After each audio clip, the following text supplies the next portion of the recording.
Peace and welcome to the show. It's our first show, and we're kicking off Black History Month right here on Black Star Network. For today's big conversation, I'm asking the question, is America headed for a civil war? There are a lot of discussions about what's going to be the state of democracy. Plus, we'll talk about student life and student debt during uncertain times. Then later, we introduce to you our brand new segment, Trends, Posts, and Doing the Most. Oh boy, we got a lot to talk about there. So stay riding with us. That's all coming up on The Culture right here on Black Star Network. Let's go.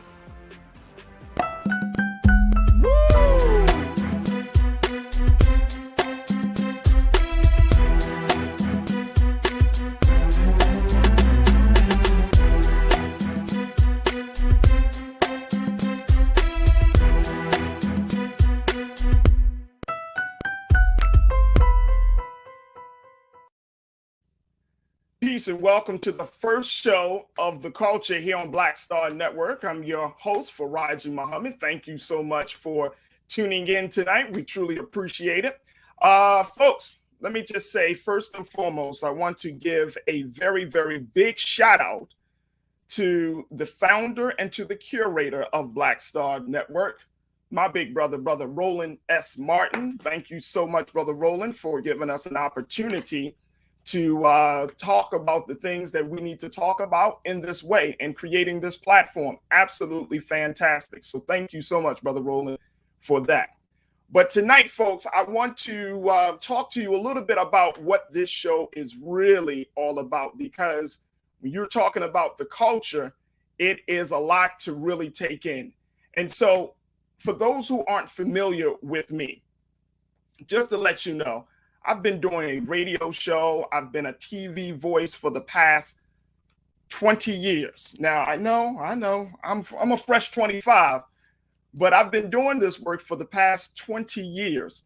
And as a result of that, I have come to really love social science. I've come to really love philosophy and psychology. And as a fan of those great sciences, I found that, I love studying people.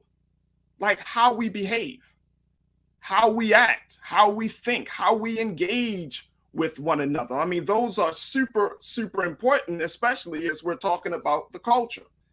This is an absolutely fascinating time for us right now.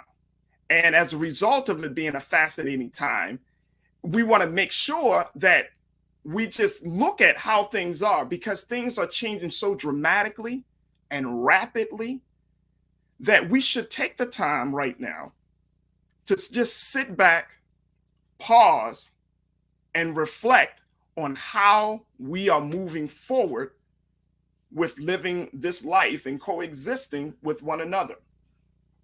And so it is something special that we can come together in this fashion and to have these types of conversations. And more importantly, to discuss things in a way that we never thought we should, because things have changed rapidly. And so that's where this show is coming in, the culture. This show is helping to serve and create a platform. If you were to ask anybody what the culture means or how would they define culture, they would probably give you a million different answers. But let me share with you how we define culture here on the Black Star Network, and then particularly with this show.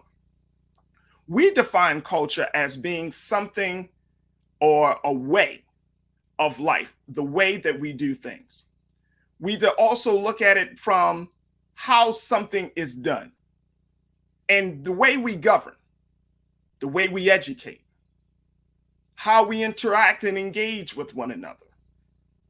These are all cultural experiences. Now, we may not think about, the culture in the sense of, all of these things, but the culture really impacts us on both a subconscious and a conscious level. And we should know that. We should really know that. We think a certain way because of how we grew up. We believe a certain way because of the faith that we have accepted. Or We live in a certain neighborhood because of we've been kind of told the story and the narrative of this place and that place. We act a certain way because we have followed various social cues that told us that some behavior is acceptable while other behavior is not acceptable. And so we want to dig in this whole dynamic a little deeper because the culture determines so much about who we are and how we live. It determines our relationships with each other. It determines our relationships with institutions. It even determines our relationship with the various systems that we are a part of. Our culture serves as a compass when we are lost, and it serves as and it comforts us during uncertain times. That's how powerful culture really is, folks. So why should we not check in to analyze, to reflect, to pause how we are doing? Why shouldn't? When if understood and possibly change, our culture can serve as the key to becoming who we want to be. And this is a huge part of the conversation. If you really want to make a difference, if you really want to make a change in the world, then you have to change the culture of how people see themselves in the world. See, let me just break it down to you. So having a show like this about something that is, this big, yet this intangible is a major, major undertaking for me and my team here. We know it is. So that's why we have decided that I won't be the only person that you will hear regularly on this show, because there are many voices. It's not the culture of Farajii, it's our culture. So you'll hear various voices on this show that, guess what? We may not agree, but those voices are going to be a part of what we call our culture crew. Now, the culture crew is a group of people who I know personally. I'm bringing my personal friends and my family, like my wife, to come on to this show to discuss topics in a way that you probably never heard or never considered. I'm bringing these folks together because I'm saying to myself, wow, this is a new idea. So let me try something. Let's let other people see it. And if we see things differently, so what? That's okay. I often have heard and said that Black people in particular, we aren't a monolithic group. We aren't a monolithic people. We don't all think the same way. We certainly don't all believe the same way. We don't vote the same way. We don't do the same things that we used to do back in the day. And I mean, we're just a different people in 2022. Well, the question becomes, what happened? Well, the culture has changed. And we can't be afraid or in a state of denial about what has changed. Now, some of us, we want to fight it. As a matter of fact, instead of fighting it, we should be more strategic and figure out how to either embrace it or change it to suit our personal and collective interests. But things are changing, folks, and we need to talk about it. Each generation brings about change. Each generation yearns for progress in how we think and do things. And the thing about it is, you got to ask yourself the question, are we ready to take ownership of this space that we are in? Because guess what?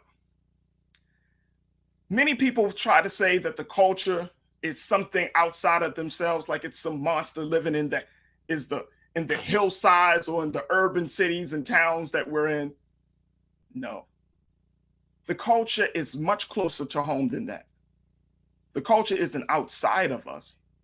The culture is us.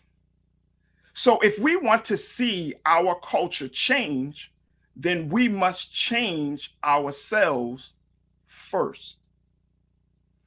I don't know about you, but I'm personally tired of the hatred, the vitriol, and having conversations that are just rooted in lies. And I mean, I'm just so over it. I'm tired of it. I'm tired of the partisan politics. I'm tired of the labels. And I want to have conversations that speaks to our similarities, a conversation that helps us to create a tangible reality, all while rooted in immutable truths. That's the type of conversation I want to have. And this is the type of conversation where we can be free to be ourselves. Because right now, and I feel like we are all in a sort of prison, because we gotta watch and walk, not to be insensitive, but not to be politically incorrect, but we are in a prison of our own thinking. And at this point, I want to give us an opportunity to share with intelligence, to share in a space with balanced dialogue, because even if you and I disagree, give me a great argument to share instead of, yelling and cussing and no, give me something to consider. Because at the end of the day, folks, let me tell you what my job here as the host of this show, my job is very simple. I'm here to moderate these discussions in a big way, right? Sure, I'm going to have my thoughts. I'm going to have my insight. But at the end of the day, I want to make sure that these conversations are moderated and are happening in a way that we all can appreciate. So I'm not here to insult your intelligence. I'm just here to raise it. I'm not here to uproot your beliefs, just make you think deeper about them. And more importantly, I'm not here to tell you you're wrong. Just consider some new ideas. So if we can get to that place, if we find ourselves in that space, then I truly, truly believe, folks, that we'll be in a better place, a place that's truly good for the culture, for all of us. Welcome to the culture. Folks, we got to take a quick pause. When we come back, let's jump into our big conversation. Is America headed for civil war? I'm going to check in with our special guest, Reverend Eric Lee. We're going to check in with our culture crew, Neil Muhammad and Iman Heath, and have the discussion. So stay with us. It's the culture on the Black Star Network.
Don't you think it's time to get wealthy?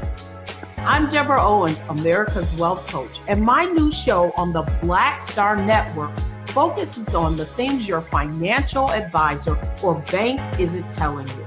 So watch Get Wealthy on the Black Star Network.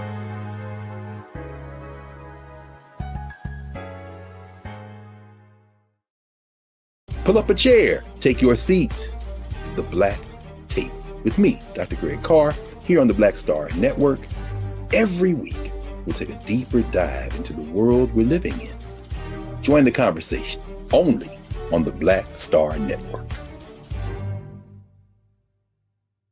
Hi, I'm Dr. Jackie Hood Martin, and I have a question for you. Ever feel as if your life is teetering and the weight and pressure of the world is consistently on your shoulders? Well, let me tell you, living a balanced life isn't easy. Join me each Tuesday on Black Star Network for a Balanced Life with Dr. Jackie.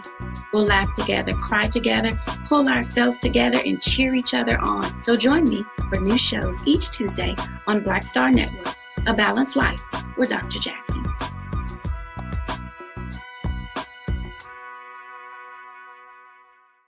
Folks, Black Star Network is here. Oh, no punches! I'm real revolutionary right now. Support this man, Black Media. He makes sure that our stories are told. Thank you for being the voice of Black America, Roland. Stay black. I love y'all. All momentum we have now, we have to keep this going. The video looks phenomenal. See, this difference between Black Star Network and Black-owned media and something like CNN. You can't be Black-owned media and be scared. It's time to be smart. Bring your eyeballs home. You dig?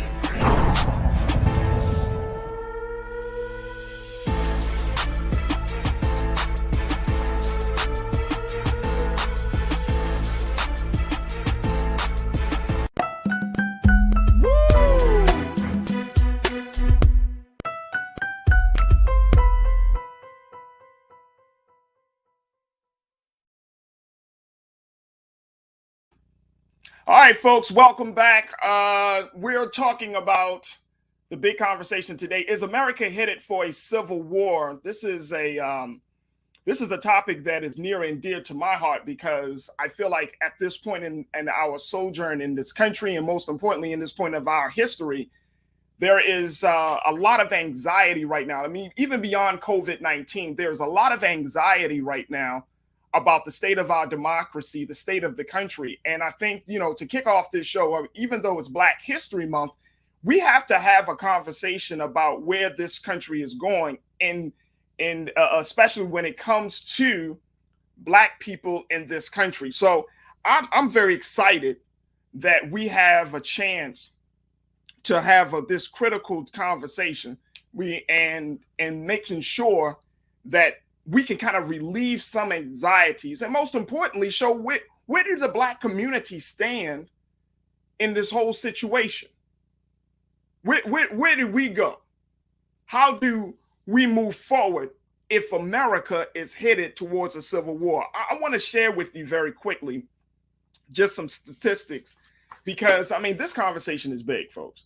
But I want to share with this with you so that you can get a better understanding of the context. So according to the New York Times, in January of last year, shortly after the storming of the Capitol, there was a poll done by a gentleman by the name of John Zogby, who conducted this national survey that yielded a troubling finding, folks, that a plurality, meaning a number of respondents, 46%, believe that the United States is headed for another civil war. 46%. That's nearly half of the respondents. Now, how did we get here? Let me just share this with you. The political culture and the landscape of our politics is just so divisive at this point. It's embarrassing. We can't get nothing passed. Nobody can do their damn job. It's absolutely embarrassing. But along with the outside of the political divisiveness, that's a major contributor. We don't actually talk about the toll that level of political divisiveness actually has on us as the constituents, as the American citizens. So let me share with you this. According to a 2020 poll from the right-leaning American Enterprise Institute, 64% of Democrats see Republican policies as so misguided that they pose a serious threat to the country. 64%. That's high. Now, let's go forward. Among Republicans, get this, 75% believe that Democratic Party policies are so misguided that they pose a serious threat to the country. 64 and 75%. That's how dissatisfied Republicans and Democrats are with one another. So given these stats, I'm looking at this question and I'm saying, should we be concerned about the prospect of another civil war seriously, or are we just being alarmed unintentionally? Now, according to Barbara Walter, who is a political science professor at the University of California in San Diego, she studies civil war. She actually wrote a book about how civil wars start, said, quote, "No one wants to believe that their beloved democracy is in decline or headed towards civil war. But if you are an analyst in a foreign country looking at events in America, you will go down a checklist assessing each of the conditions that make civil war likely." Check this out. And she said, and what you would find is that the United States, a democracy founded more than two centuries ago, has entered very dangerous territory. Very dangerous territory. I want to turn to my very special guest, Reverend Eric Lee. I want to bring him into this conversation because as much as we're talking about the dangerous territory, as much as we're talking about this, we have to see, like, where do Black people stand on this situation? So I want to bring my brother in. Reverend Eric, big brother Eric, how are you this afternoon? I'm doing well, brother Farajii. How you doing? I'm good. I'm good. In a few moments, then we're also going to be checking in with our culture crew, Iman Heath and Nira Muhammad, to get their take on this. But brother Eric, I mean, this is just a small number of stats. Let me just, before we even get into that, I want to share with the audience the work that you've done, because they probably say, well, who is this guy? Why are you having him on the show? Let me just share with you very quickly, folks, who Brother Eric is, because he is a person that I know. He's a friend, but he has been doing work. He was out there in Los Angeles, relocated to Baltimore in 2013. But while he was LA, I want to just share with you why it's important for us to have a conversation. He is really like a son of the civil rights movement. He was a founding member and president of the Black Community Clergy and Labor Alliance, which is an independent and social activist organization that's dedicated to representing, promoting, and protecting economic interests and well-being of Black communities and Black workers. He was the past president of and CEO of the Southern Christian Leadership Conference in Los Angeles. And SCLC, you know, their great fight against oppressive forces that hinder people from freedom, justice, and equality. He is a founding member of the Stand for Security Coalition. They organize African-American security officers into a union. He's a part of the Diversity Task Force member, reintegrating African-Americans into the hotel industry. He's a founding member for the Alliance for Equal Opportunity in Education at UC, a collaboration that forced UCLA to create a more inclusive admissions policy. And Brother Eric, we're going to talk about that a little bit later. He's a founding member of the Coalition for Black Student Equity, which is purposed to improve the quality of education for Black students. And so he's been doing this work for over 30 years. I'm not trying to show your age, brother, because you look good. You look good, dear brother. But you have been doing the work. And one of the great things that I appreciate about it is that you are an activist. You are a community organizer. You're not a talking head. You are a person that has been doing the work in various communities, hitting the streets hard. So when we have a conversation of this magnitude talking about, is America headed for civil war, should we be concerned at this point? Well, I think the greater let me answer your question. Is America headed to a civil war? Not in the traditional sense of a military engagement, because a civil war would require, from the typical sense, the engagement of a governmental controlled military. Now, if the former president were to be president again, he had often tried to engage the military to do his bidding and his work. Yeah. And so I think that the possibility of an actual civil war taking place is greater with someone like the past president in office, yeah, than what we have now. Right now, I do believe we're in a very deep cultural war. And it's not just the left against the right, the conservatives against the liberals. It's not, and there's also a race war going on, which has also been inspired by the past president. Right. But I think we can also track that back to when President Obama first was elected in 2008, of which I was a delegate at the 2008 convention. But you saw at that point where the vitriol communication regarding racism and race privilege and race oppression and discrimination was accelerated exponentially when Absolutely. Barack Obama became president. Yeah. And so that cultural war, to me, has always been there. It was at a simmer before Barack Obama, during the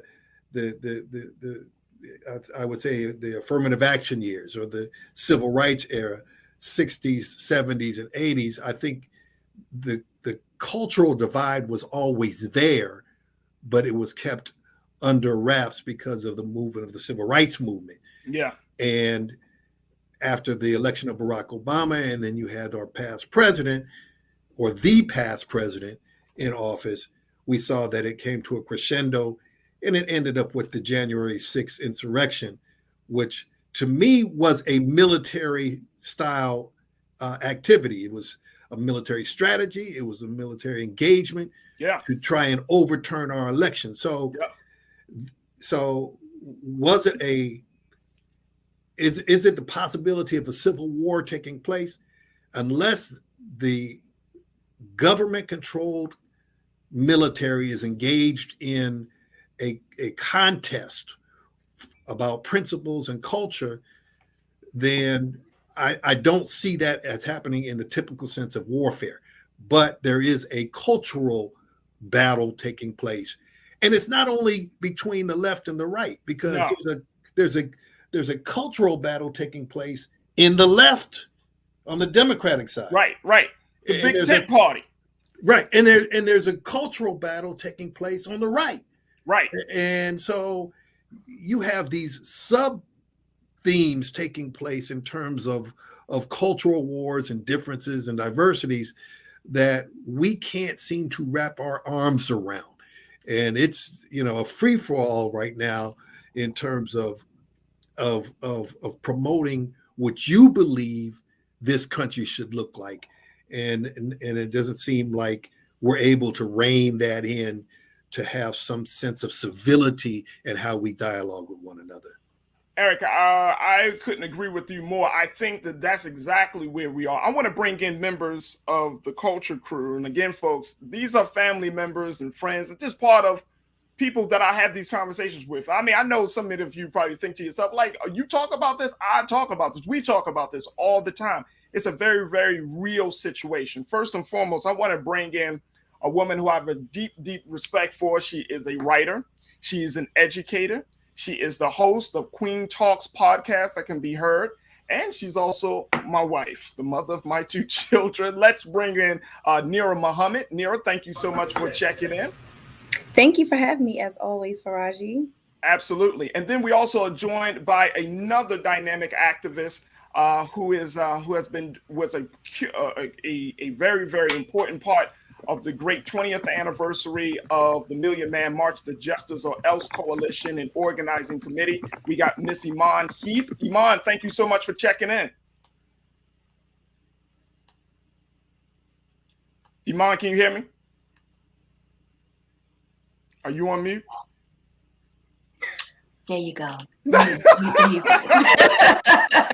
Thank you all for having me.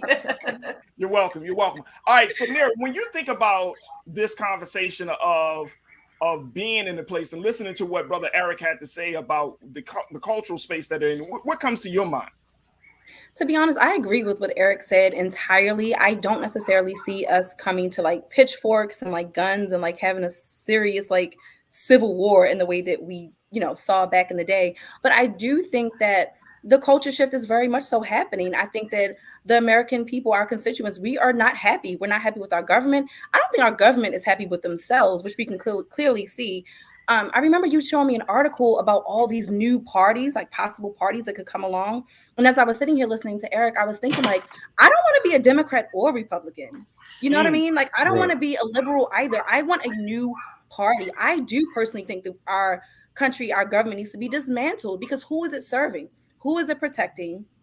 And I do think that our civil liberties are slowly but surely just like dissipating. And I think that it's happening so like at such a small, slow pace that people aren't noticing. People aren't paying attention. So I do think that we are going to be going to some sort of civil war. Again, it may not look like what it did to free slaves or to stay as a union, but I definitely see that shift coming. We didn't think January 6th was going to happen though. So no bets are off. Right. I feel you on that. Iman, what's your take on this? Because I think Neri is absolutely correct. We didn't see the way that this country has declined the way that it did from Barack Obama, everybody. I mean, like Eric said, people are still like, it was like an undertone.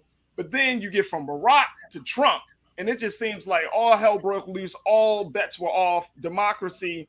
What is that? What's your take on that? It's definitely the Civil War. If we were to go into the Civil War, which I believe we are going to culturally, as you said, I don't think it's going to be guns and pitchforks and fires ablaze, and hopefully not. We've seen it get there before, but hopefully not. I think that this generation, the younger generation, of course, we're not tolerating certain things moving forward. As Nera said, I don't want to be a part of any political party. What we need is something new, brand new, not the same. Let me appeal to your better nature, or let me appeal to you as if I'll stand for you, stand behind you, and it's not that way. Matters such as Black Lives Matter has made a cultural divide. With the it wasn't their fault though. I know people often say Black Lives Matter shouldn't have been out there the way they were out there, but somebody had to literally come up with a phrase, and they didn't just come up with it to just assert the fact that guess what, the lives of Black people do count. It needed to be said. Went down. It needed to be said. I don't see much. Go ahead, I don't see much difference. I don't see much difference between the Black Panther Party and Black Lives Matter. I mean, as I was growing up in Oakland, it was about feeding our children, about protecting our civil liberties and our civil rights, and we were operating within the law, which we had the right to carry guns, and I'm sure we're going to talk about guns later on in this program.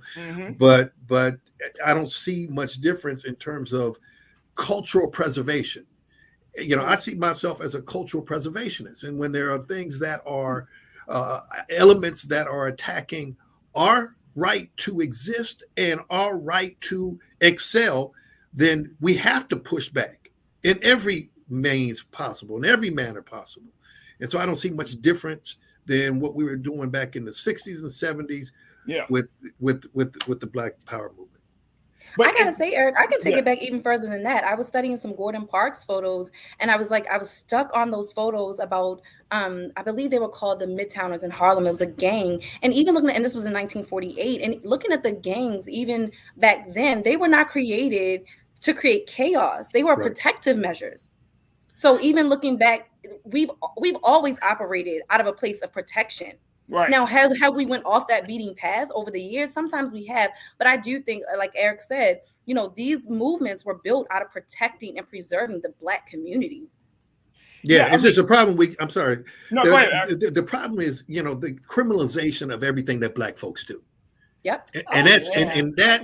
So when mainstream society, those who are in positions of privilege and power, want to characterize us as being radical and revolutionary, it's only because they're deflecting from the bigger problem, which is a denial of our equal rights, with denial of justice, and the oppression and discrimination that they've constantly operated in.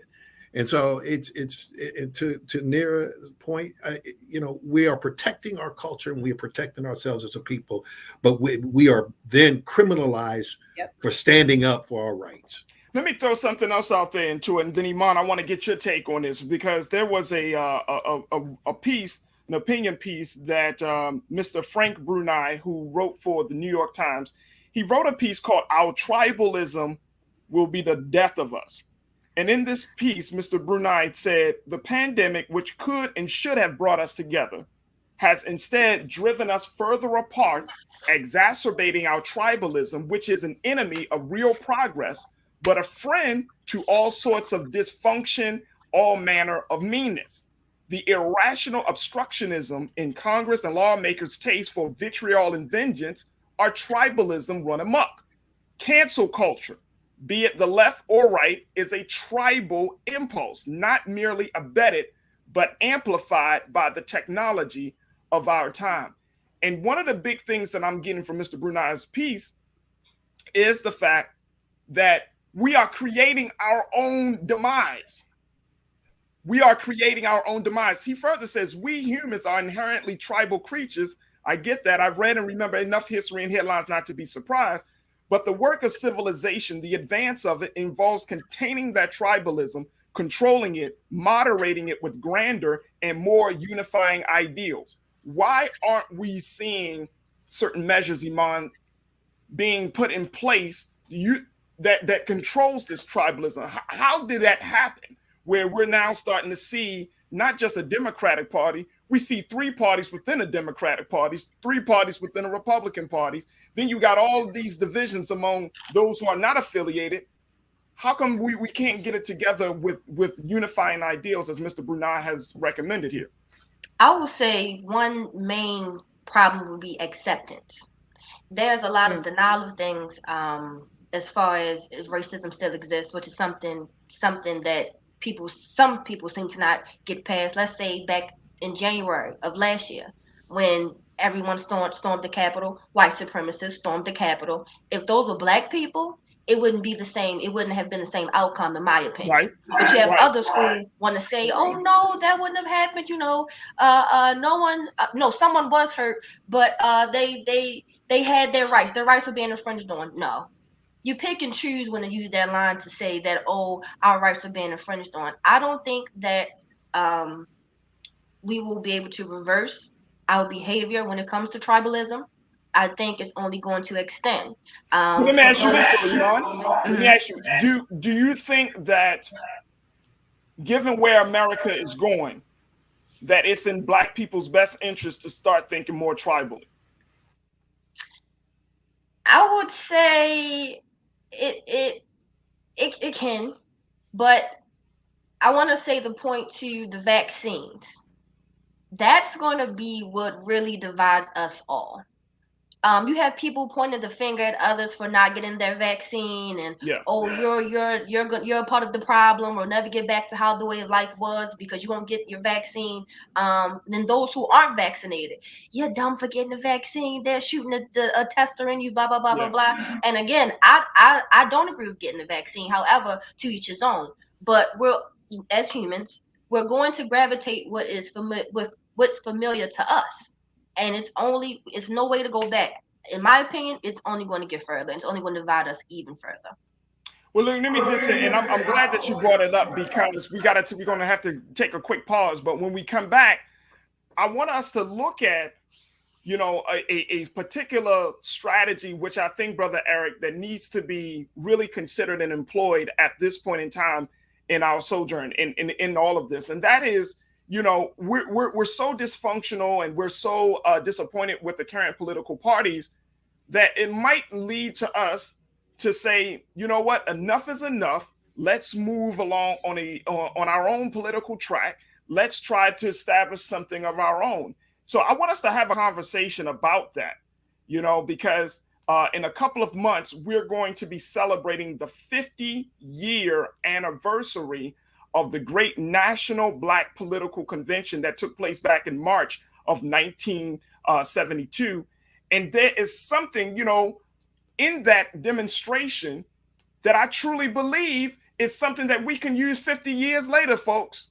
So, Brother Eric and Nira and Iman, I want to get your take on this, because as we're talking about a civil war, it's like, should we as Black people start to really consider, hey, we might have to move in a different direction? So we'll have that conversation We're after our break, but stay with us. You're tuning into The Culture on the Black Star Network.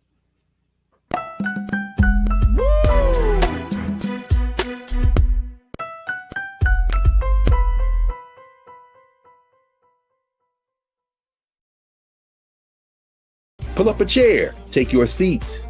The Black Tape with me, Dr. Greg Carr, here on the Black Star Network. Every week, we'll take a deeper dive into the world we're living in. Join the conversation only on the Black Star Network.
I'm Deborah Owens, America's Wealth Coach, and my new show, Get Wealthy, focuses on the things that your financial advisor and bank isn't telling you, but you absolutely need to know.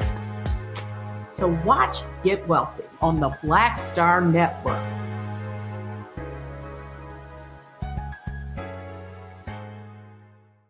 Folks, Black Star Network is here. Oh, no punches! I'm real revolutionary right now. Support this man, Black Media. He makes sure that our stories are told. Thank you for being the voice of Black America, Roland. Stay black. I love y'all. All momentum we have now, we have to keep this going. The video looks phenomenal. See, there's a difference between Black Star Network and Black-owned media and something like CNN. You can't be Black-owned media and be scared. It's time to be smart. Bring your eyeballs home. You dig?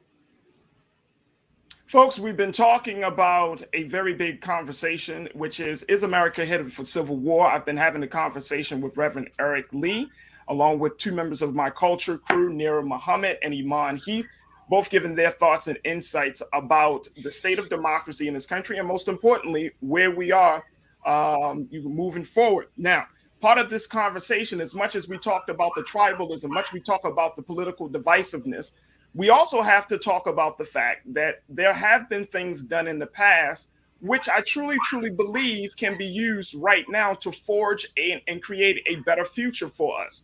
What am I speaking of? Back in 1972, in March of 1972, in a small town called Gary, Indiana, which is about 40 miles outside of Chicago, and is actually the home of Michael Jackson, the birthplace of Michael Jackson, right?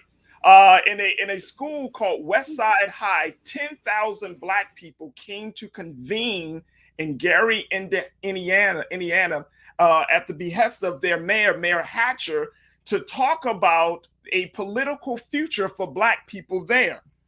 And now look, check this out, folks. You might be saying, well, why have you may have heard about this gathering? This was one of the largest political strategy gatherings in the history of America. And at that time, some of the most notable civil rights leaders and freedom fighters were present, from everywhere from poet Amiri Baraka to Reverend Jesse Jackson to the NAACP, the Urban League, the Nation of Islam, and many other groups.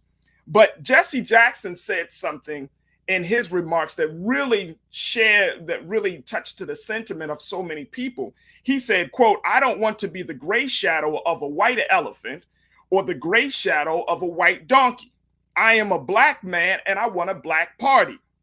He asked the crowd, for black Democrats, black Republicans, black Panthers, black Muslims, black independents, black business owners, black professionals, black mothers on welfare, what time is it? And of course, in our tradition, Brother Eric, we responded, what time is it? Nation time. That's what happened. So, Brother Eric, I want to come back to you and our culture crew to get your take. I mean, they talked about forging a political path for black people in 1972. We're 50 years out. Ras Baraka, the great son of Amiri Baraka and the mayor of Newark, New Jersey, they're planning to do some local celebrations of that union, of that demonstration. But it made me wonder, Brother Eric, is it possible for us to do it again? Can we bring black folks together? And we've had major gatherings since 1972. We came to the mall. Is that the direction we need to go to in the political space? Maybe we don't need 1 million people. Maybe we just need 5,000 people. Maybe we need 500 people. But is that the direction? Because I feel like things ain't working out right now for black people. Yeah, I'm direction. I know that we've always had an underlying desire to do all things black, and because of the concerted efforts of racism and discrimination and oppression against us, and it seems that we have always done better when we were separated from the mainstream culture. At least it appeared that we had more black businesses, we had more academic wealth, we had more unity and pride when we were segregated, and so there's always that underlying desire to return to that sense of unity and pride. But as Neer made reference earlier to our democratic system, it's not truly a democracy. A two-party system is not a democracy. We have a choice between bad and worse, and so. Hey, Mama, you just said bad and worse. Damn, you didn't even tell us like bad and okay. How long has the Democratic Party leveraged the black cause for their agenda? Right. And we've seen no change. Try to do the Dougie to try to get our attention, or wear hot sauce in the bag. Hot sauce in the bag. Yeah. Okay. Mm-hmm. Right.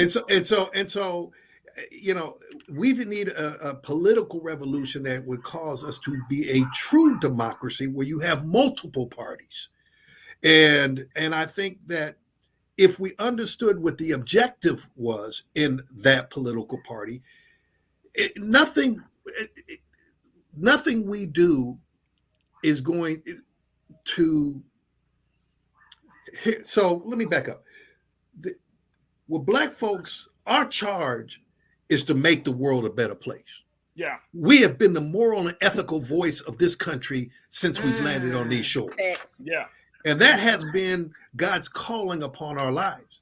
So whatever we do, we've always done it not only for the sake of black folks, but we've done it for the sake of anybody who has been depressed and discriminated against. Mm-hmm. We are the most inclusive people on the planet.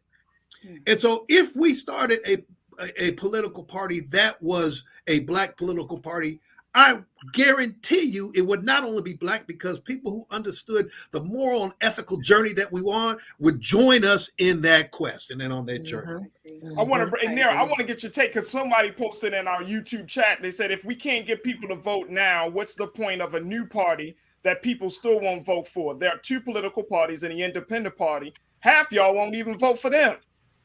And then they said this new party rhetoric only makes people not get their behind out and vote. Do you find that to be the case? Do you think that if we talk about a third party, or if we're talking about some level of black political unity, that it will become a hindrance to, it will become just another obstacle for people to get civically and politically involved? Absolutely not. And I'm tired of people with their excuses.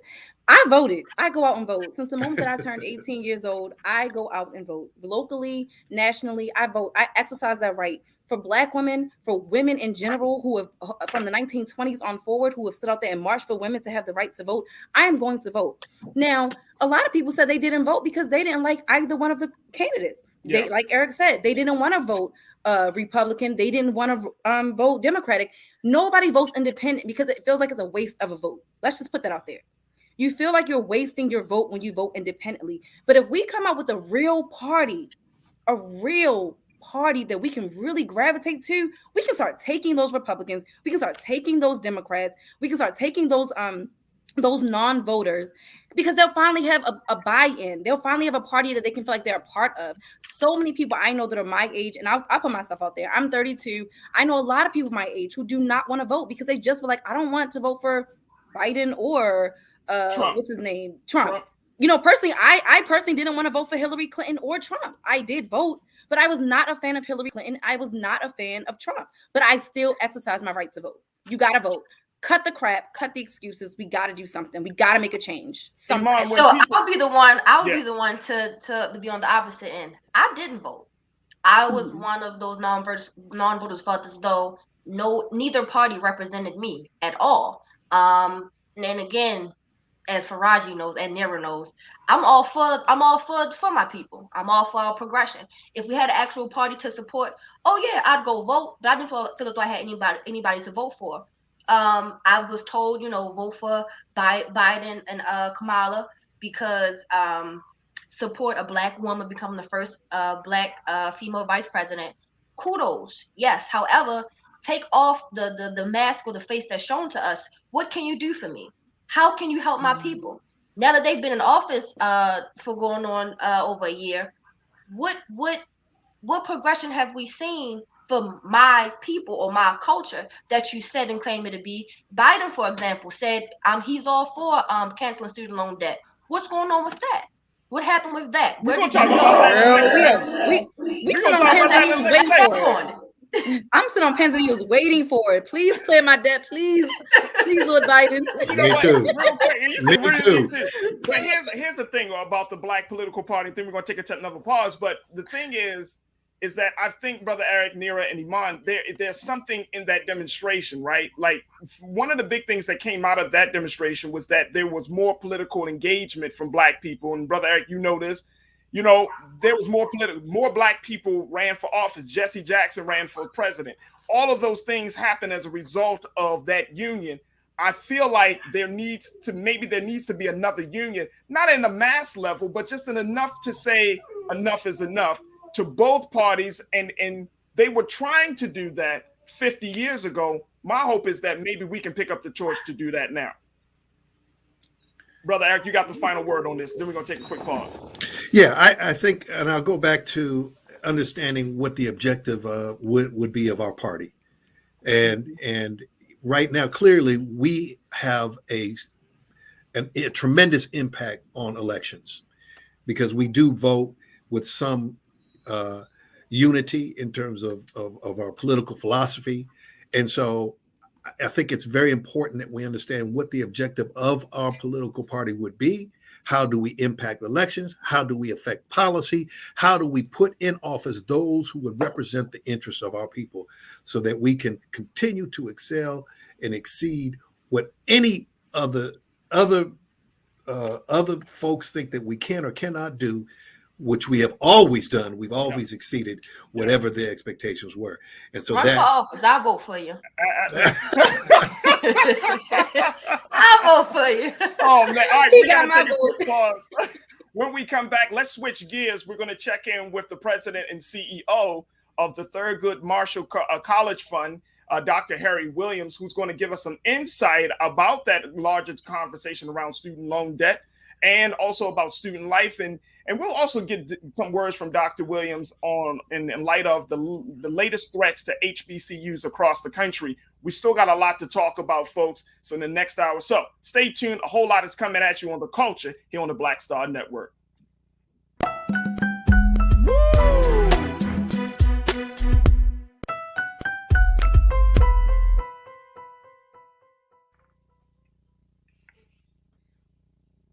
Don't you think it's time to get wealthy? I'm Deborah Owens, America's Wealth Coach, and my new show on the Black Star Network focuses on the things your financial advisor or bank isn't telling you. So watch Get Wealthy on the Black Star Network.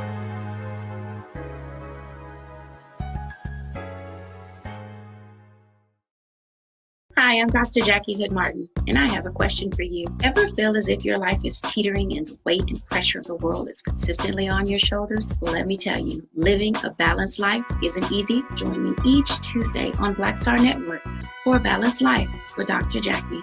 We'll laugh together, cry together, pull ourselves together, and cheer each other on. So join me for new shows each Tuesday on Black Star Network, A Balanced Life with Dr. Jackie.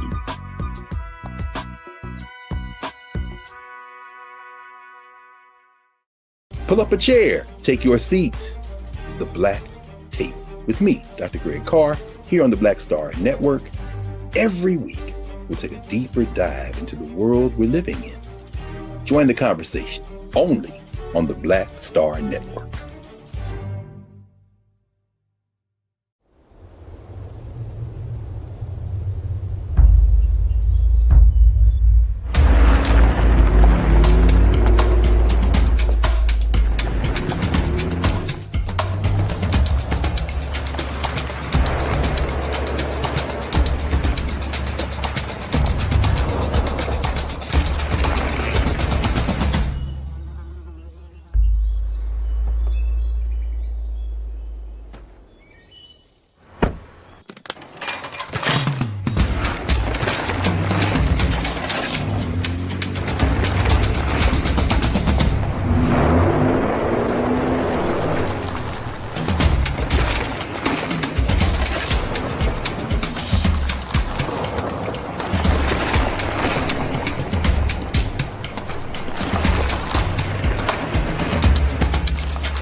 Welcome to the show, folks.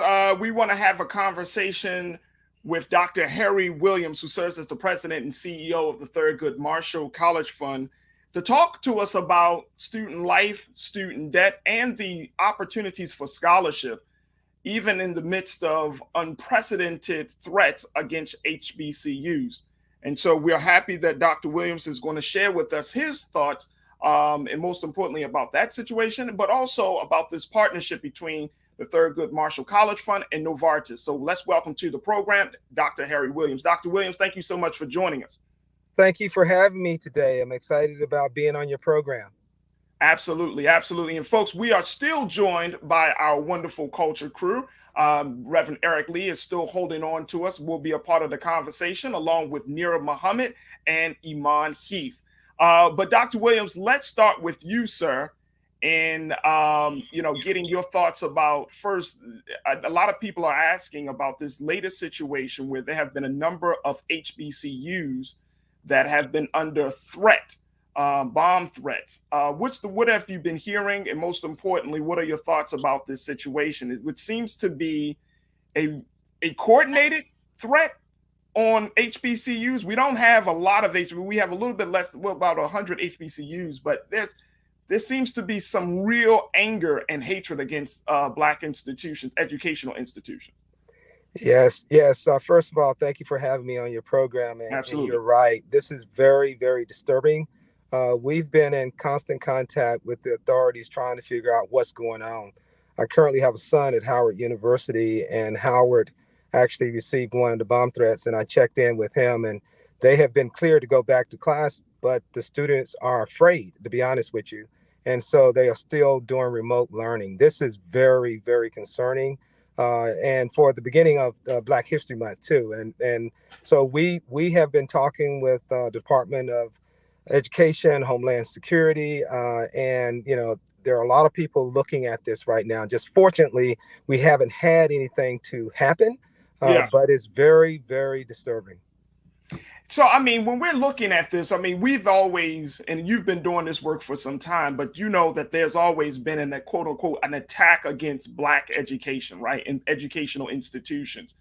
But we're seeing the attack ratchet, just going up even every single year. I mean, whether you're talking about an outward attack such as a bomb threat, or you're talking about a budgetary attack with HBCUs, I'm wondering, what needs to be done to protect our educational institutions beyond just going to the homecoming rallies and to the football games and to the pep rallies and all of those things.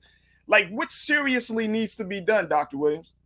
Well, HBCUs have been serving our community for over 150 years, and we were created because, quite frankly, they didn't want us to go to the white institutions, and so we created our own.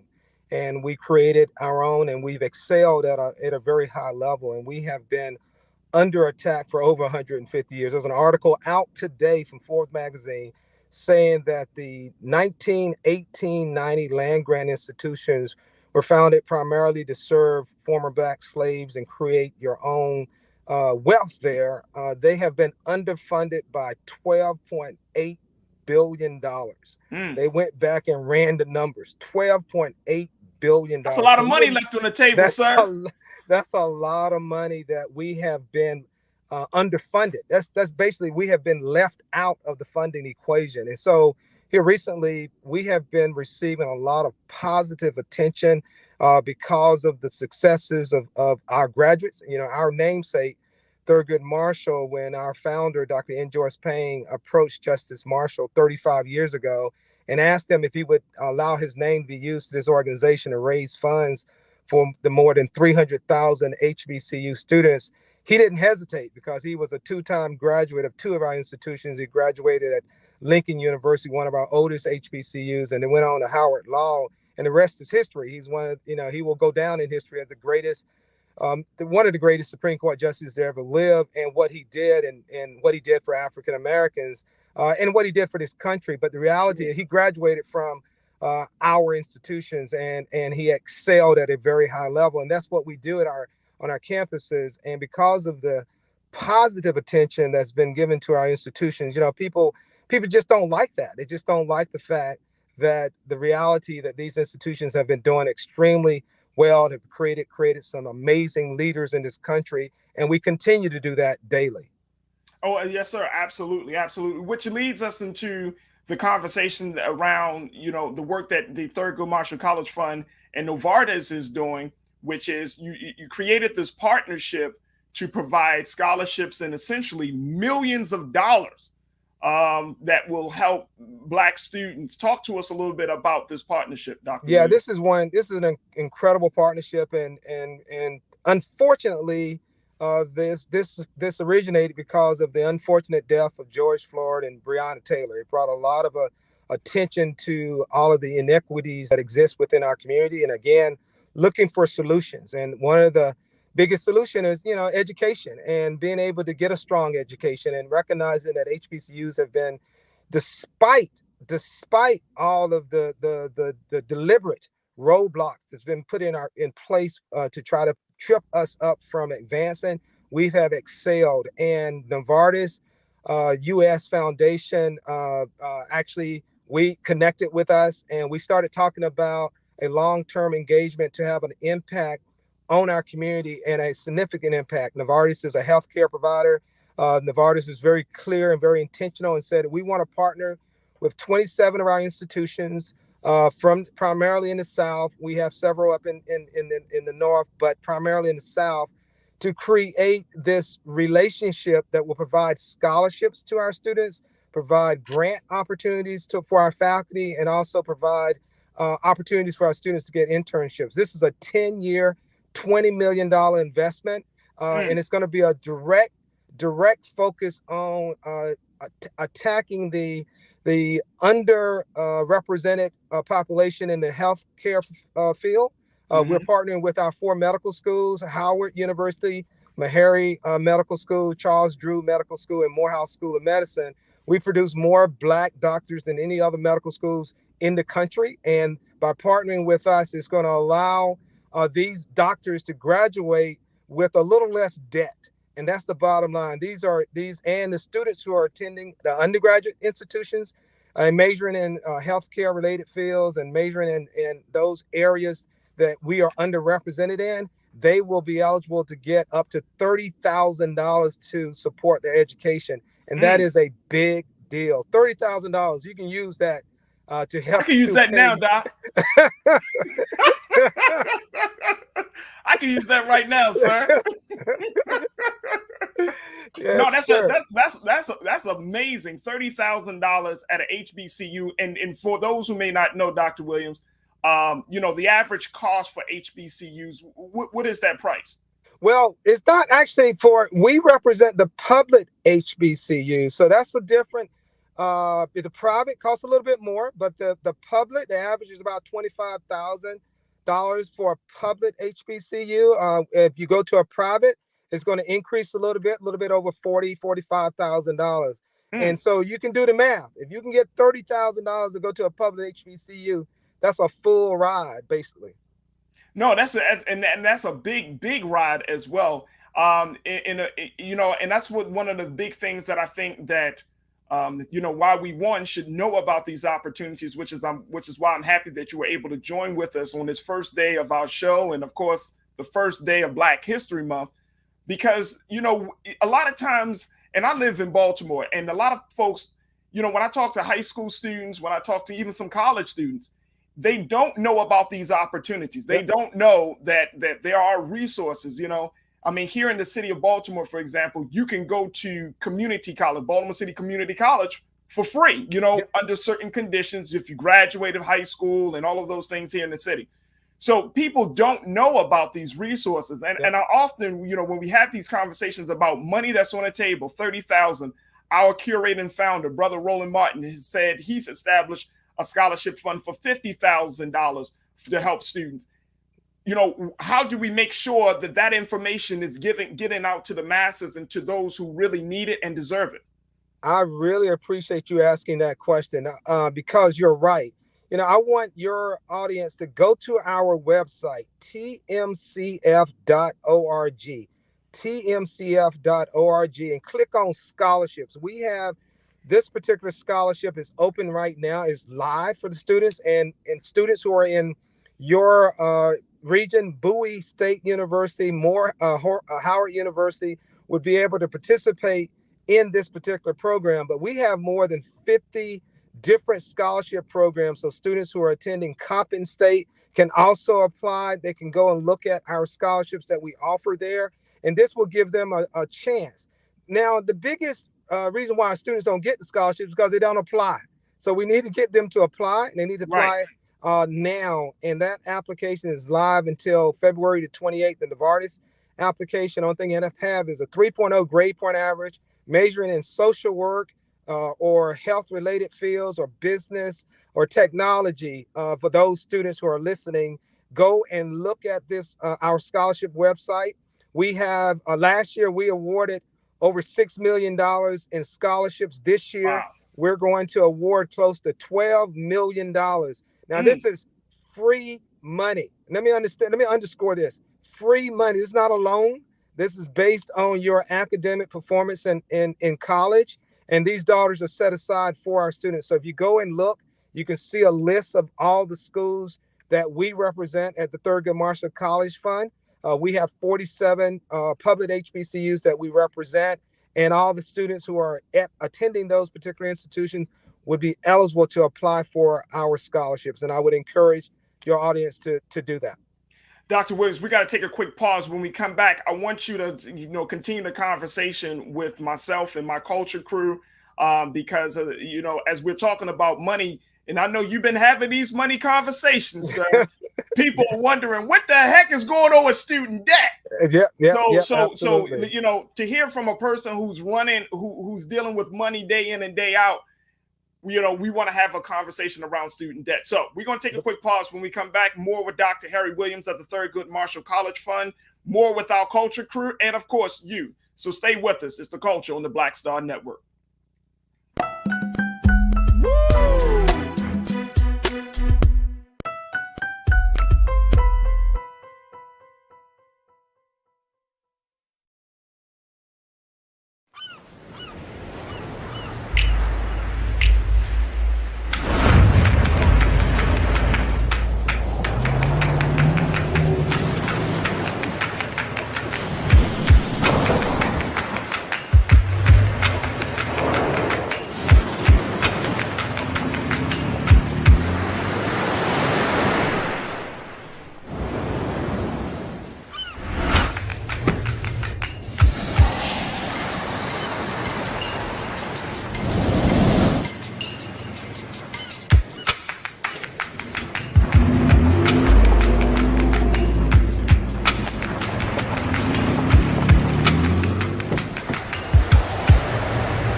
Hi, I'm Dr. Jackie Hood Martin, and I have a question for you. Ever feel as if your life is teetering and the weight and pressure of the world is consistently on your shoulders? Well, let me tell you, living a balanced life isn't easy. Join me each Tuesday on Black Star Network for a Balanced Life with Dr. Jackie.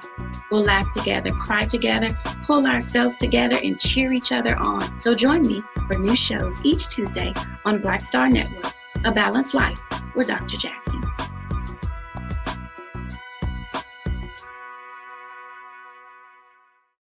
Pull up a chair, take your seat.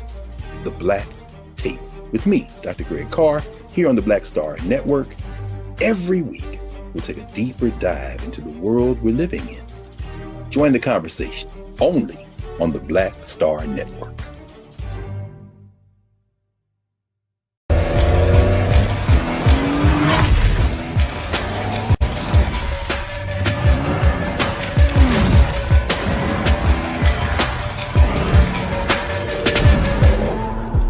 Folks, Black Star Network is here. Hold no punches. I'm real revolutionary right now. Support this man, Black Media. He makes sure that our stories are told.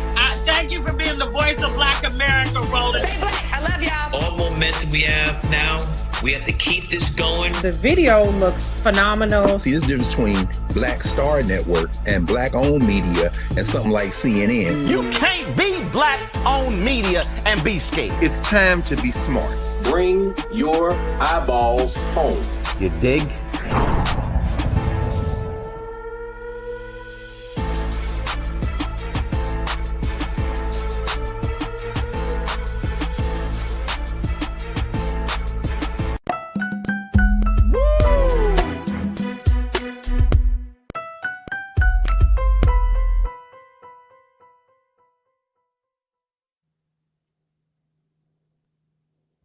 Folks, we've been having a conversation with Dr. Harry Williams, who serves as the president and CEO of the Thurgood Marshall College Fund, talking about student life. We're going to get into this part about student debt, but just giving some insight about scholarship opportunities that students can take advantage of right now to make sure that they are more financially prepared to go into that next phase, next chapter of their lives, which is going into college.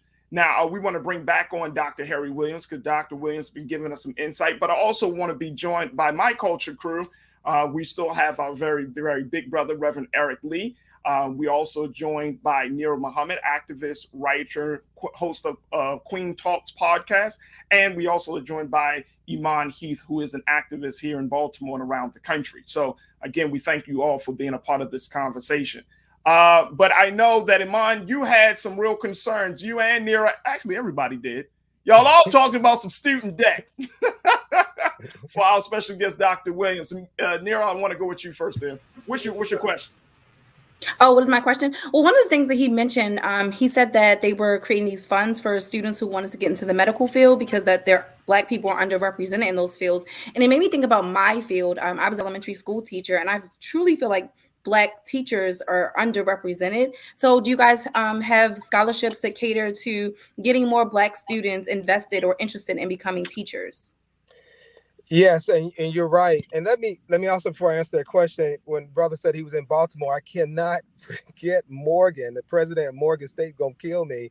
Oh yeah, he going Dr. Wilson. Listen, I'm a graduate from Morgan. I'm a graduate from Morgan State University. I am a Morgan Bear. So yeah, represent. My son lives in Baltimore, and my daughter-in-law works at Morgan State. So they hold on. And I'm in the PhD program at Morgan.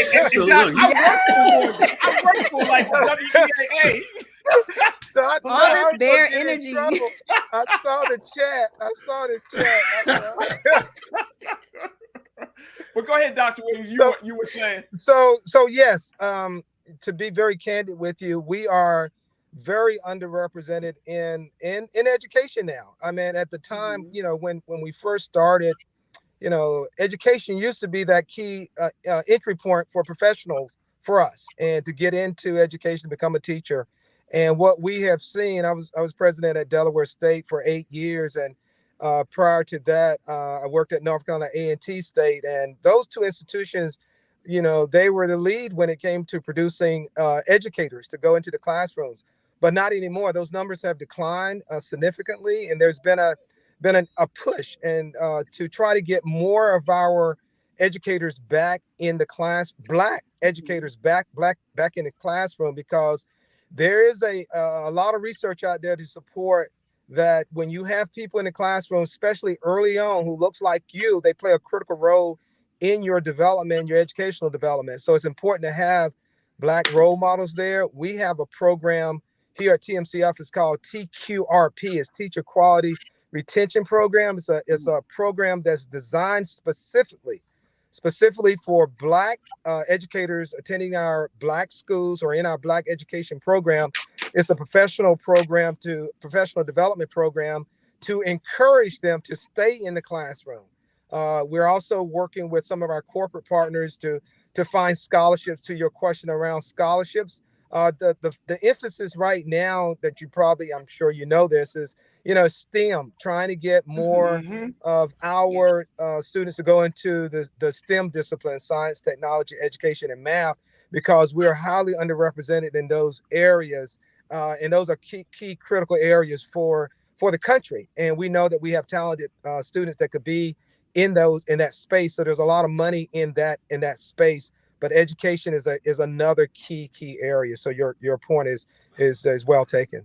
Absolutely. I wish that I would have known, because look, I could have been still in the classroom. I should have been in that program. So I left the classroom last year. I taught here in Baltimore City. It's really hard. It's hard being one of the few Black teachers, and it's also hard just looking. One of the things for me, I felt like I was failing Black children. I felt like I was a part of a system, rather, that was failing Black children. That was partly why I left the system. So I would love to see more Black teachers. I know my students really gravitated toward me. I don't think it's just because I'm Black, but I related to them in a different way than their other teachers could. And so absolutely, that's why I would love to see more Black teachers in the classroom. Like, I could tell you so many stories, but I'll stop. Well, I mean, you're right. I mean, there's a lot of research out there to support having Black people in the classroom so the students can have someone that they can identify with. And that is so important for your educational development, especially in those early years. And it helps to build your confidence. And it's just the power that we have in reinforcing each other and reinforcing the excellence. Because if you don't get that, it can really hamper your development and your growth. And that's why we feel very strongly about creating these programs. We have another program that's with TQRP that's focused on Black males, because we really are underrepresented in Black males in the classroom from that perspective. Because of that factor, it encouraged the Black males to graduate, to stay in school. And there are a lot of challenges in some of our urban schools in terms of Black males staying in the classroom. Absolutely. Iman, what's your question or your thoughts for Dr. Harry Williams? Just a quick question. What is the biggest obstacle or hurdle that you see students go through with the application process? Is there any secret or some type of, I don't know, backdoor something that they need to know as far as the obstacle they may come across? Or what's the most common issue or problem that you know the students have when trying to apply for the program scholarship? This is going to sound very, very simple. The biggest obstacle is to get them to apply. The students, we wait until the very last minute to apply, and then your computer is not working, and then you don't hit the deadline on time. And then That's that CP time. We got to get that together. So it's getting. So we're encouraging students to don't wait until the last minute to apply. Get those students who don't get a scholarship is because they don't apply. If you have the appropriate GPA that the program is asking for, you can get your application in a timely manner, and we are very, very clear on that. And we evaluate based on the criteria. For an example, the Novartis is very clear: 3.0 grade point average, and in those disciplines would automatically qualify you for that particular award, to be eligible to be considered for that award from that standpoint. So, the biggest thing is to get students to apply and to go through the process, because sometimes we just wait until the last minute because we said we're not going to get it. That's my goodness, Doc. I'm telling you, waiting to the last minute. And I'm gonna go to Eric in a moment, but can you speak to parents, because a student may want to go. I've come across a number of students that say, man, my parents got to fill out this financial form, financial aid form. They got to fill out all of these different forms, and they are just sliding their feet. They're just not moving at the pace to meet these deadlines. What would you say to parents and grandmas and aunties and uncles out there? Parents sometimes can prohibit their student from getting scholarships because they don't fill out the federal financial aid application. They have made it it used to be a difficult and complicated process, but it's not. It doesn't take no more than 15 minutes to complete that. What we've had a problem with was people who put different information on it. So the students get selected for what they call verification. And then when they get selected for verification, then you got to get your income tax. And that creates a problem from students to be able to get their parents to give them their W-2s, because sometimes parents don't want you to know how much they're making. And so therefore that creates challenges for the students. So we were able to work with Congress to get that piece of verification removed from the process. So now students are not being selected for verification because that was prohibiting students from advancing. The reality, 90% of our HBCU students need financial aid. Over 90% need financial aid. And over 80% qualify for the federal support program. It's called a Pell Grant. That's an entitlement program that's based on financial need.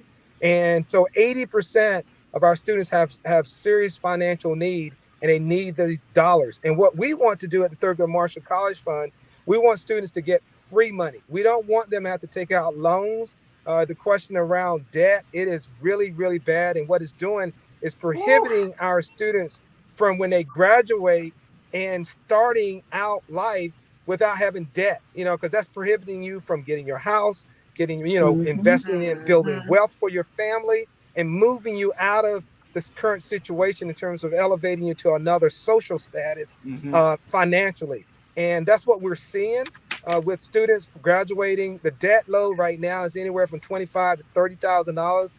When you can imagine graduating and you get a job, and your first job might not pay you no more than $50,000, and then you got all these other things that you need, and then you got to pay a loan. We don't want students to have to be able to pay a loan because it's gonna slow them down from advancing and buying that first house. And that's what we want you to do. Brother Eric, we got a couple of seconds left, but I want to make sure you get your question in there, brother. Yeah, well, let me just first thank you, Dr. Williams, for your commitment and your work to providing finances to our children who are looking to go through the educational system. I firmly believe that every Black child needs to spend at least 2 years at HBCU.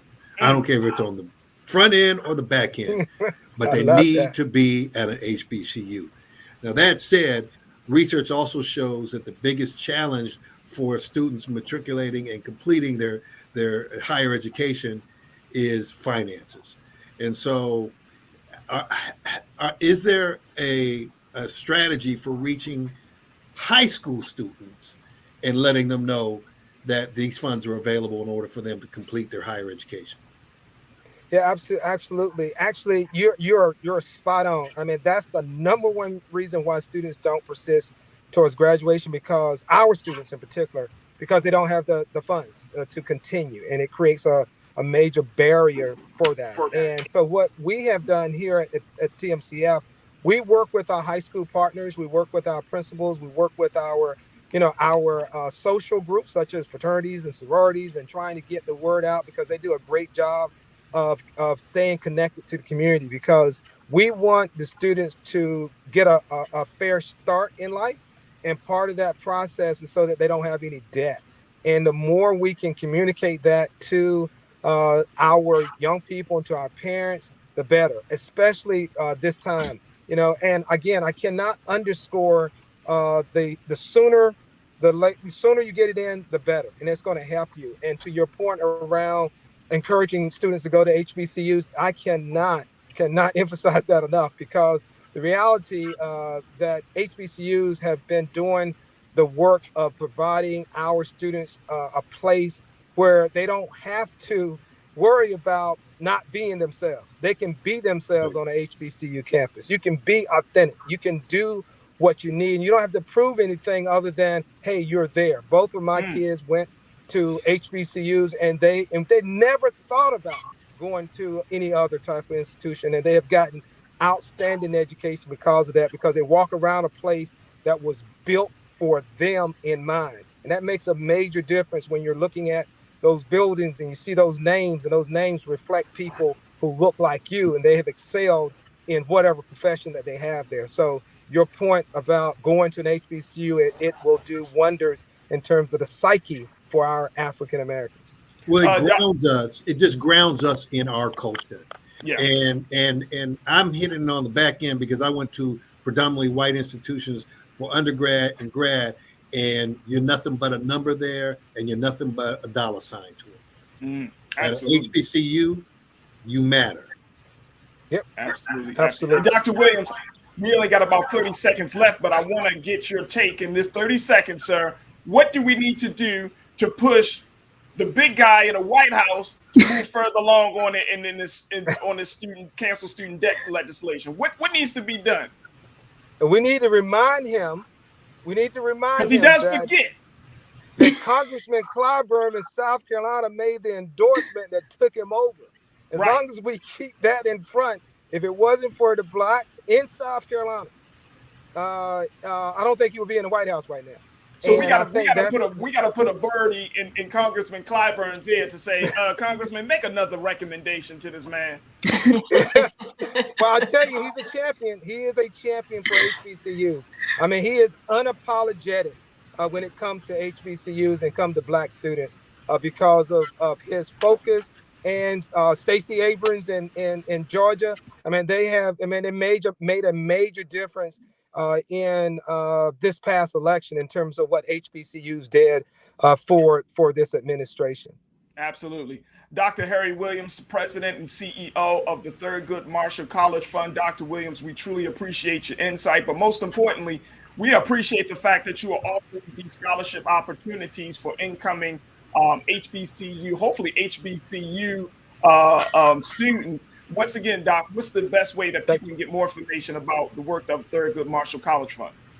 First, let me say thank you and also say thank you for allowing me to be on the program and recognizing that Thurgood Marshall was born and raised in Baltimore.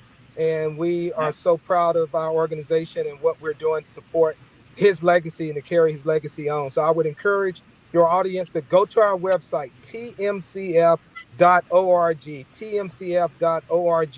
and look at all the opportunities, not only scholarships, but internship opportunities in some of the top Fortune 200 companies in America that our students are interning in and creating those door openers for our students. So again, thank you.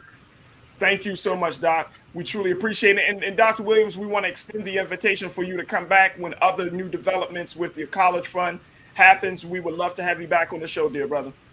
Anytime. The only thing you got to do is invite me. I'll be there. Okay. Yes, sir. Will do. Will do. All right, folks, I want to jump back to my culture crew, Reverend Eric Lee, Nira Muhammad, Iman Heath. First and foremost, I know that we didn't talk too much about this issue of student debt, but there seems to be, and I like what Dr. Williams had to say, like you got to keep the pressure on when it comes to this issue, because, Brother Eric, the big issues that are affecting Black people in this country, we're not seeing any movement on. I can name two big pieces of legislation that we're not seeing we haven't seen movement on. The George Floyd Policing Act, right? That stalled. Now we got the damn voting rights bill. That stalled. Now we're trying to talk. I mean, it's like we can't get a break in some cases. And I'm not saying that it's all Biden-Harris' fault, and I'm not going down that road, but I'm just saying of putting the fire on this administration and on Congress to really hear us what we got to say. Yeah, so it's going to require, as Martin Luther King eloquently stated, it's the silence of our friends that is most disturbing. And that's a paraphrase. Yeah. Because when we make up 13% of the population, it's gonna take the not only the goodwill, but the decision by those goodwill white folks to join us in the struggle for justice and equality, and to put pressure on their representatives to push these bills through so that there can truly be justice and equality, not only in electoral college and the voting system, but across the board in education, across the board in housing and employment. There needs to be a concerted push, as it was during the civil rights movement, where you have people from all walks of life joining us in that march towards justice. Right. And Nira, when we look at how HBCUs have suffered, I mean, we already know that some of the most brilliant and greatest minds have come out of historic Black colleges and universities in this country. But there's still something seems to be missing. I mean, when I listen to Dr. Williams talking about, just getting people connected to understand of the resources that are available, the opportunities that are available, the cultural advancement that can be made because you're a part of an HBCU. But there still seems to be something missing in this conversation to make sure to get people activated. What do you think that thing is? I'm not sure, Farajii, to be honest. I don't know what's missing. I think we have to stop pushing college on everyone. Can I just say that? I don't think that college is for everybody. Okay. You just said it. You just said it.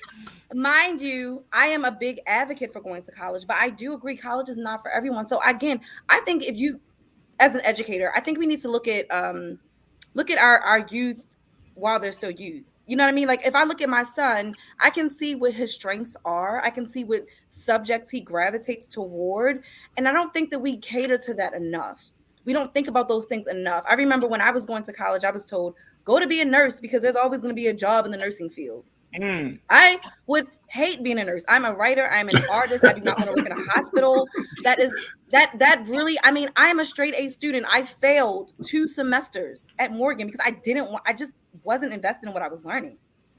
So that's another thing. We have to get kids, who are you? What are your strengths? What are your weaknesses? They can think about those things in middle school and high school. So that when they do get to starting to think about college, they'll have a purpose. They'll know what they want to study when they get to college. So it's not so much wasted time. Or, I know so many people that have a degree that they never used because they don't even want to work in that field. They just got a degree because it sounded good. And now they're working in something totally different. So we really have to focus on their strengths, what they're great at, what their passions are, and then create a plan for college. So what you're talking about there is something that I think, Iman, is a transformation around the culture of making those decisions to go to school, right? And look, first and foremost, let me just tell y'all, I love college. I went to college. I graduated. He went to Towson, y'all. He didn't go to HBCU. Hey yo. Don't feel bad for Farajii. I didn't have an option at the time either. I didn't go to an HBCU, but I worked at one. We represent Eric. I worked at Morgan State for a long time. Yeah. I got a Towson Tiger. Tiger. But yes, Towson University, absolutely.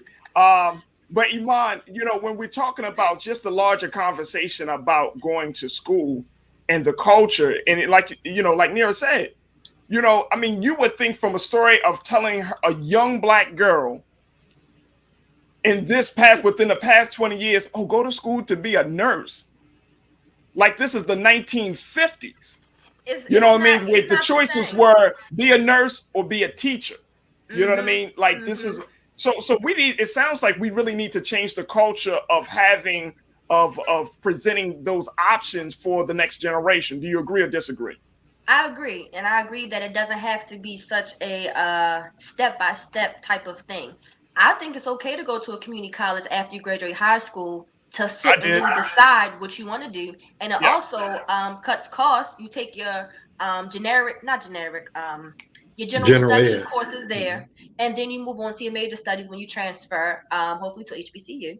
But it has to change. Figure out what the passion is of that student. For example, I wanted to be a forensic scientist in 11th grade, but hated math. How was that going to work out? It wasn't. So it took time. If I didn't play basketball, I honestly don't see at the time what my reason would be to go to school. To be honest, I was wound up having to be on academic probation for my second half going to CCBC after I stopped playing basketball. I wasn't in it. Like Nira said, I didn't have a passion for it anymore. It's like, why am I here? But it takes time. It didn't really click to me until about 2015, 4 years after I graduated high school, to really hone in on what I'm passionate about and what I'm here to do and what I want to do. But to be a forensic scientist, I wish I would. No. Statistics isn't even a good source for me. Farajii, I was just thinking, I really do wish more high schools will be trade schools again. I think we need more trade schools. We need people to do HVAC. We need people that, engineering, fix cars. We need people, heck, we need people to do hair. I mean, that's a very lucrative business doing hair. Yes, it is. Yes, it is. I know, because that, my girl. I just think in general, some people like to work with their hands. I just think the trade schools are really, really important. And even if you decide to go to college, just having that trade and that certification can really even help propel you when you're in college, because you're not having to maybe work at McDonald's. Maybe you could have a little part-time job fixing some plumbing and make decent money for a little bit of hours. I mean, so there's just so much that we, I feel like we thought we were advanced, but I think we were a little bit more advanced back then. Like I learned sewing in school. We don't even learn how to do those basic skills anymore. I learned cooking. I want those things. I want to see those things be brought back into schools. So, Nira, what do you tell your students? I mean, you worked with elementary age students. How do you have and then of course you worked with other ages, all the way up to seniors. But what do you tell students, at that, if they're fourth graders and fifth graders, how do you have that conversation about going to college? Oh my gosh. So I get them really pumped up about college because we do like little mini college tours. We did virtual tours. But not only that, I went to college and they like that. So that's one thing. They're like, oh, Miss Muhammad, you went to college and you did this and you did that. So I could do it too. So they get invested because one, they see someone who looks like them. They, you build a connection.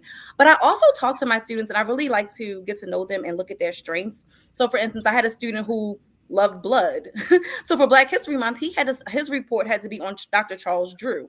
And so he was so fascinated by this, like, all the Dr. Charles Drew did. And that was something he'd never known. So now he's like, wow, I could be a doctor. It took his love of blood to a new level. So now he's thinking about becoming a doctor. So I know for me as an educator, I really paid attention to my students' strengths. And I try to act off of that. I don't like to give kids a blanket, there's not a blanket understanding of children. They're all different. So absolutely. And I think that's the big part of it, Brother Eric, is that you got to give, especially Black children, because we have so many different talents and interests. you got to give us choices. I mean, there has to be some choices. Like, okay, you can go to a 4-year. I personally went to a 2-year. I went to community college, then I transferred to a 4-year institution. It took me 400 years to finish college, but guess what? Right. It happened, Okay, right? You know what I'm saying? Good brother. It happened, but you know, but you know, Brother Eric, when you're talking about those options, because of the diverse talents that Black children have, we have to be in the business of not just shuffling them to another institution. We have to be in the business of cultivating talent for our communities. Right. And just don't feel bad, because I'm 63 and I'm still in school. You're still in school, and yeah, you're killing it. Hey, You gonna get the job done. but going back to Nira's original point, and I'll put a biblical reference to it, identify what the child is good at and strong at.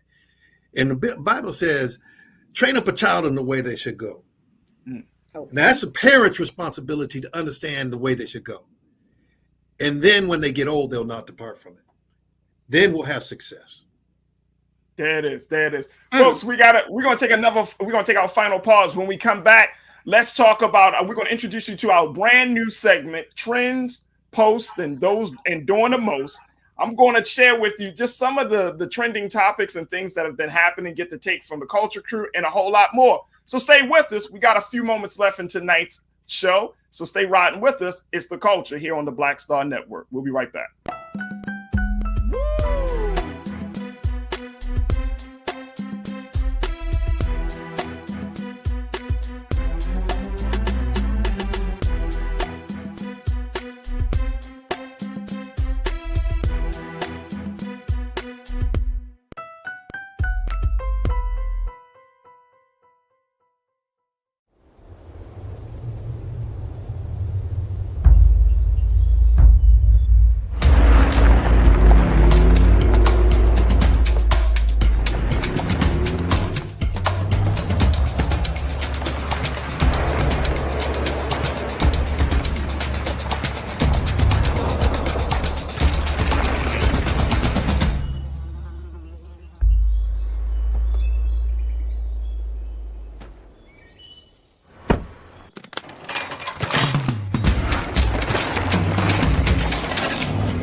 Pull up a chair, take your seat.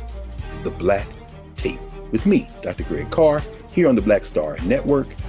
Every week, we'll take a deeper dive into the world we're living in. Join the conversation only on the Black Star Network. Folks, Black Star Network is here. Oh, no punches! I'm real revolutionary right now. Support this man, Black Media. He makes sure that our stories are told. Thank you for being the voice of Black America, Roland. Hey, Black, I love y'all. All momentum we have now, we have to keep this going. The video looks phenomenal. See, there's a difference between Black Star Network and Black-owned media and something like CNN. You can't be Black-owned media and be scared. It's time to be smart. Bring your eyeballs home. You dig?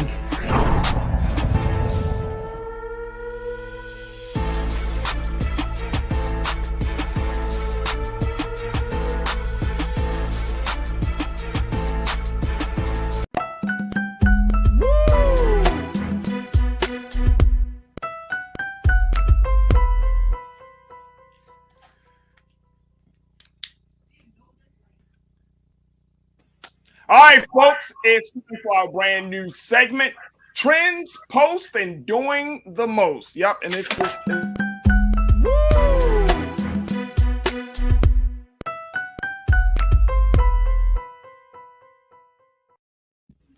Yeah, we had a little graphic for that. It's all good. Big shout out to my team, man. All right, Trends, Posts, and Doing the Most. We fancy, huh? Okay. All right, but check this out. this is our segment where we talk about trending topics, talk about what everybody is talking about, just to keep you up on some of the culture. And let me just share with you a couple of the big ones. All right, let me go to this one. Let's see. All right, here's what's trending yesterday, and it's still trending now. And I've actually seen some memes for this one, which is Rihanna is pregnant. Apparently, that's a big deal. Iman, I'm gonna go to you on this one. Rihanna is pregnant. Talk to us about, she's pregnant with ASAP Rocky's baby, and now all women want to wear a pink jacket open to show their belly in the middle of the street. Listen, first of all, I just want to say, we all know she broke Drake and Chris Brown's heart with this drop here. Okay. So,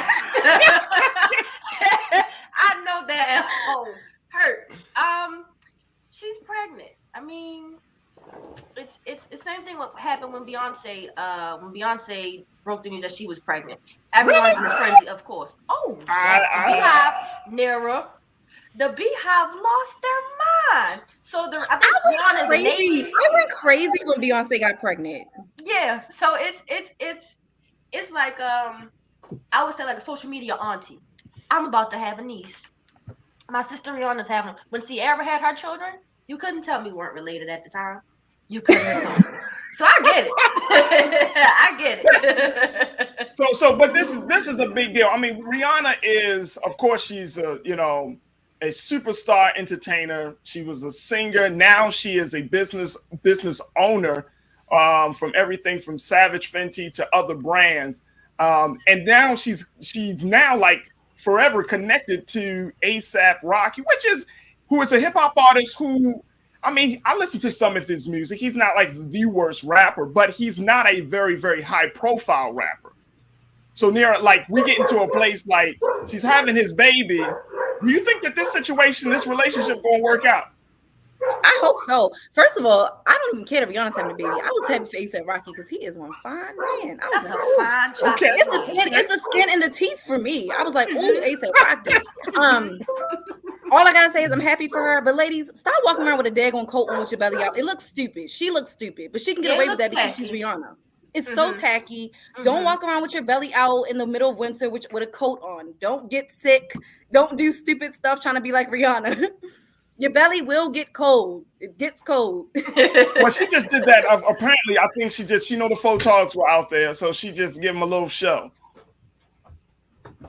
Give them a little razzle dazzle. Just a little something. Just something for them to think about. But I mean, my hope is, real talk, congratulations to Rihanna and ASAP Rocky. I mean, I really hope that the pregnancy goes really well, and most importantly, that they work it out where they, build a very sound household for this new child. And it's going to be crazy whether it's going to be a boy or girl. People want to be all over this baby. Absolutely. It's social media's baby. It's social media's baby. It's gonna be the case. Every child's birthday, every birthday is gonna the baby's gonna start trending. Every holiday the baby will be trending. So it is social media's baby. That's why I don't care so much though. Why do we even care? I don't know. Well, I mean, I think that we care just because, I mean, why do people care about the lives of celebrities? I don't know. I mean, that's I don't really culture, get that excited right? when they get pregnant, though. Like, I really don't care. Like, I mean, I got my own kids, Right.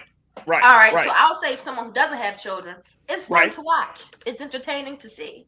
Okay, so that's why it's fun to especially watch. Social media, seeing other people's children, especially when y'all posted about a soccer game recently. My son Nigel scored like two two shots. I was excited on Nigel's behalf. Right. I had my own children to be excited about. So I mean, that could be one perspective. You have someone else's children to root for. You have somebody excited. All right, let me go to the next story. This is a story that I think got everybody's attention. Brother Eric, I want to get your take on this too, sir.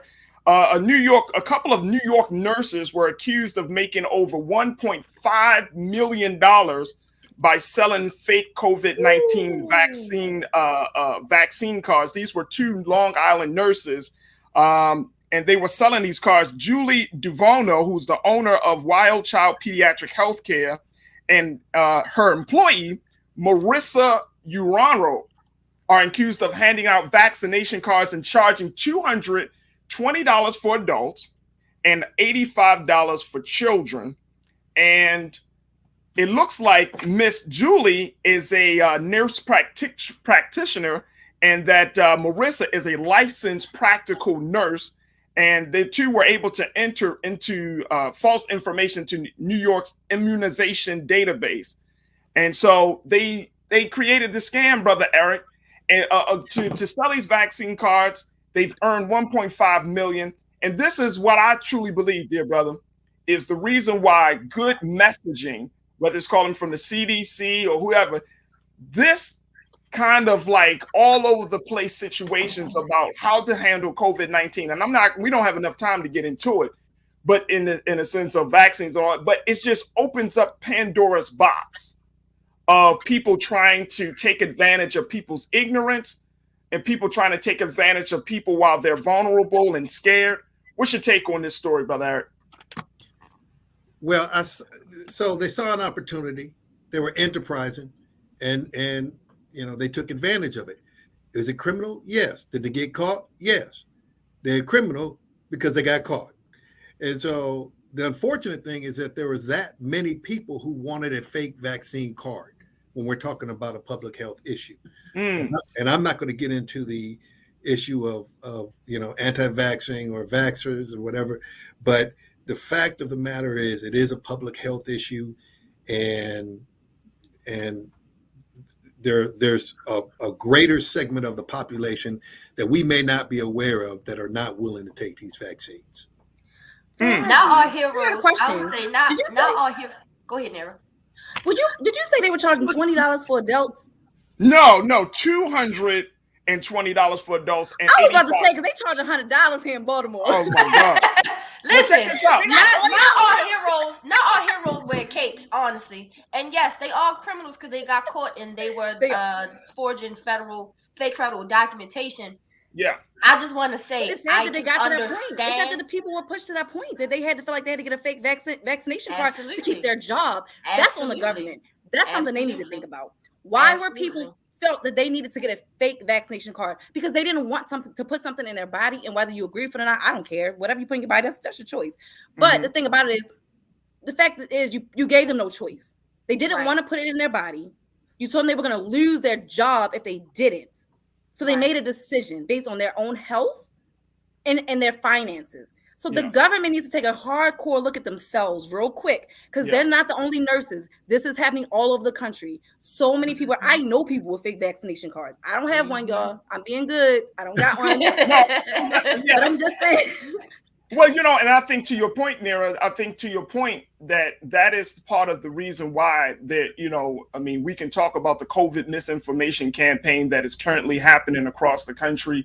But more importantly, this speaks to not just a public health issue. This speaks to a human issue. Like, even during the stock market crash of the 1920s and 1930s, excuse me, and then even at any point in time where fear is high, vulnerability is high, scam artists, con artists, those type of individuals start to rise to the top, right? And we can talk about it's just like prohibition. It's like people sneaking by weed. It's only legal in a few states, so people still smoke it.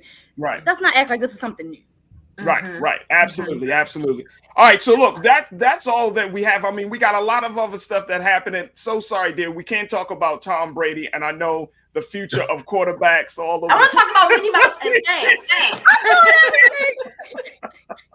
we can't talk about that right now. But I really appreciate each and every one of you for joining me. This is my Culture Crew team, folks.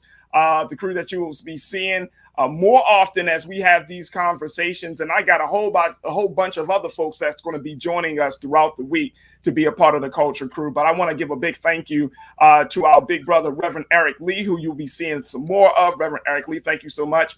To Iman Heath, and to the writer, the educator, the activist, and my wife, and the host of Queen Talks with Nira podcast, Nira Muhammad. Thank you all for being a part of the conversation today. We truly appreciate it. And Ben, thank you so much for being so good for the culture.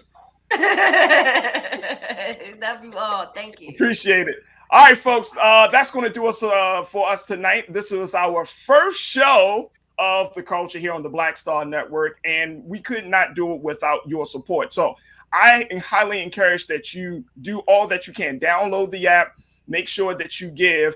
As you hear Brother Roland talk about this all the time, we can't do these shows. We can't have these conversations without your support. Every dollar counts. And most importantly, get your children, your nieces, your nephews, the young people in your family to be a part of this movement that we have called Black Star Network. We need your support. So make sure you see it at the bottom of the screen here. Support Black Star Network via PayPal and other platforms. But most importantly, download the app. Tell your friends and family about these new branches of these new crops of shows coming from Deborah Owens with Get Wealthy, the Black Table coming up this week with my big brother, Dr. Greg Carr, and so many more voices. You will not hear the type of voices and have the type of conversations like this on any other platform other than Black Star Network. And we are just so excited to be a part of this lineup. And as Brother Roland said, there are more shows coming a little bit down the road this year. So we just have to get this first batch out, but we can't do this without your support. So we want you to support us at every opportunity. Your dollars and cents makes a huge difference, and it will change how we have conversations with Black media.